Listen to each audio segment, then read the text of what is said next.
What is the greatest luxury in life? Material things aside, it's time. Time that we have for ourselves and the freedom to use it however the heck we want. How does it relate to our topic of overcoming creative obstacles? If you have no time for yourself, if you are always busy, then you may see it as a fact. This is how things are. And definitely, there are times in life when we have to put more time into our families, into our work. So forget about creativity. Creativity for the sake of creativity may seem like a total luxury, something that you will do when you are retired. It's only a problem when there is a deep need within you to be creative. And it's only a problem when you lie to yourself about what you really want, getting yourself into a place of burnout because you told yourself that this is how things are, this is the reality of your life. I've been there. I have done it. I have run myself into the wall of burnout and crushed. But now I have to take a look that is more honest. What am I doing with my resources? What am I doing with my time? After all, time is the only resource that is not renewable. We cannot go back in time. We cannot buy more time. I think I think that these days is so much harder to be completely alone, to have this nourishing solitude to do whatever the heck we want to do. And once we have that time, we are busy thinking about what are we going to do next. If we keep our minds glued to our phones, consuming content, sometimes content that is completely useless, then we are wasting the time.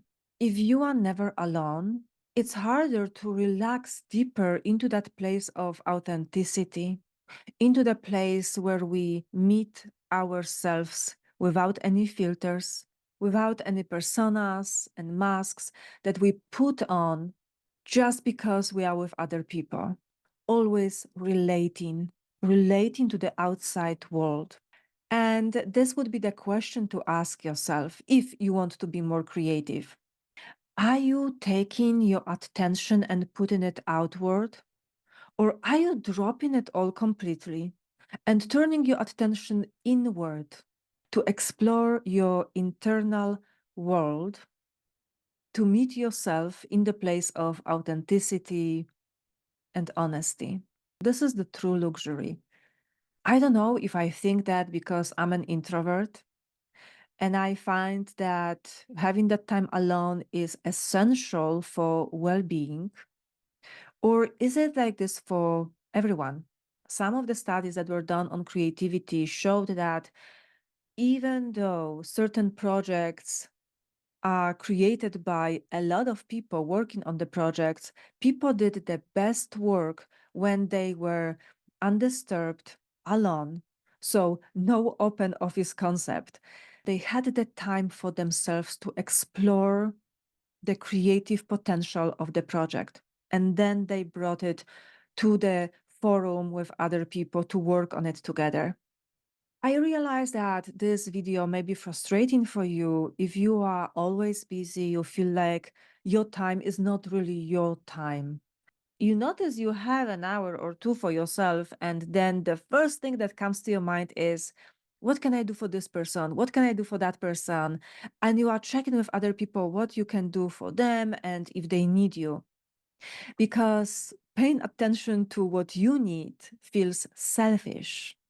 If you think that you using your time on yourself is selfish, this is an opportunity to bust some limiting beliefs because your life is, first of all, yours.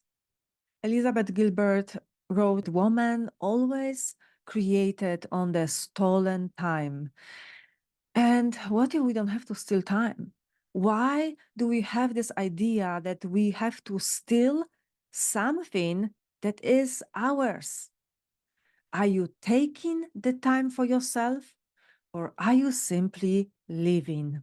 If you think about a child that is sitting, reading a book, is the child stealing the time?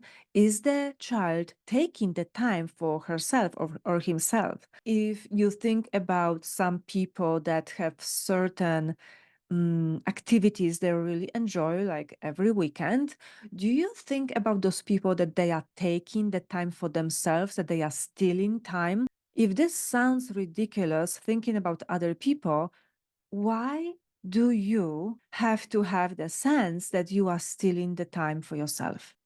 So the big question in this video is this. If you are very busy, can you look at your schedule and see if maybe you can let go of some of commitments and obligations, especially those that you feel so heavy doing? Can you just drop them and rename that block of time for me? Of course, maybe notify the person that you were doing it for, that you are not going to do this. That probably would be nice. But basically, take the time for yourself to nourish yourself through your creative expression, through daydreaming, or just doing nothing. I bet there is a book called The Lost Art of Doing Nothing. And if you are somebody who has too much solitude, who is usually alone, how are you using your solitude? Do you complain about it, that you have too much of it?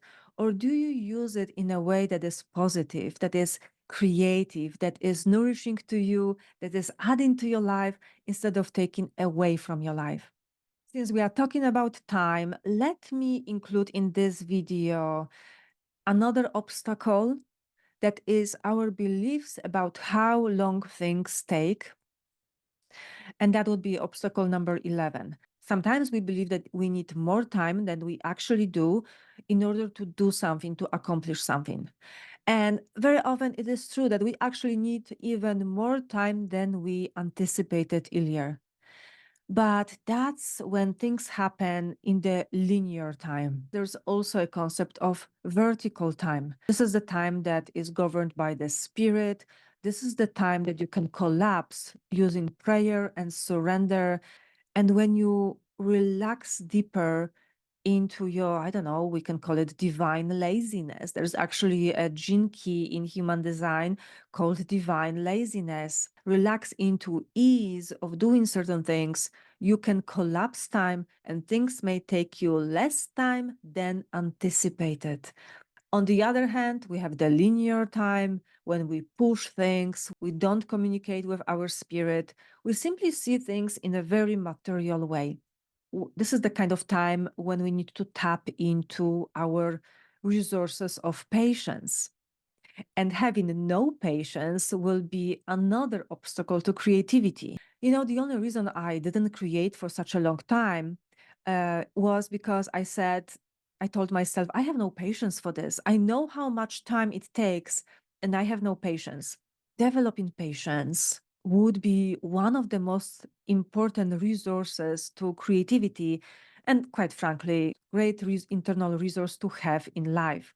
And I love how A Course in Miracles messes up with our minds when it says, infinite patience brings immediate results. Infinite patience brings immediate results. And when I think about this quote, I think about this point between the linear time and the vertical time. Because when you create infinite patience in your mind, and that is going to create immediate results, those results will happen here and now. And that is also about having infinite faith in those results.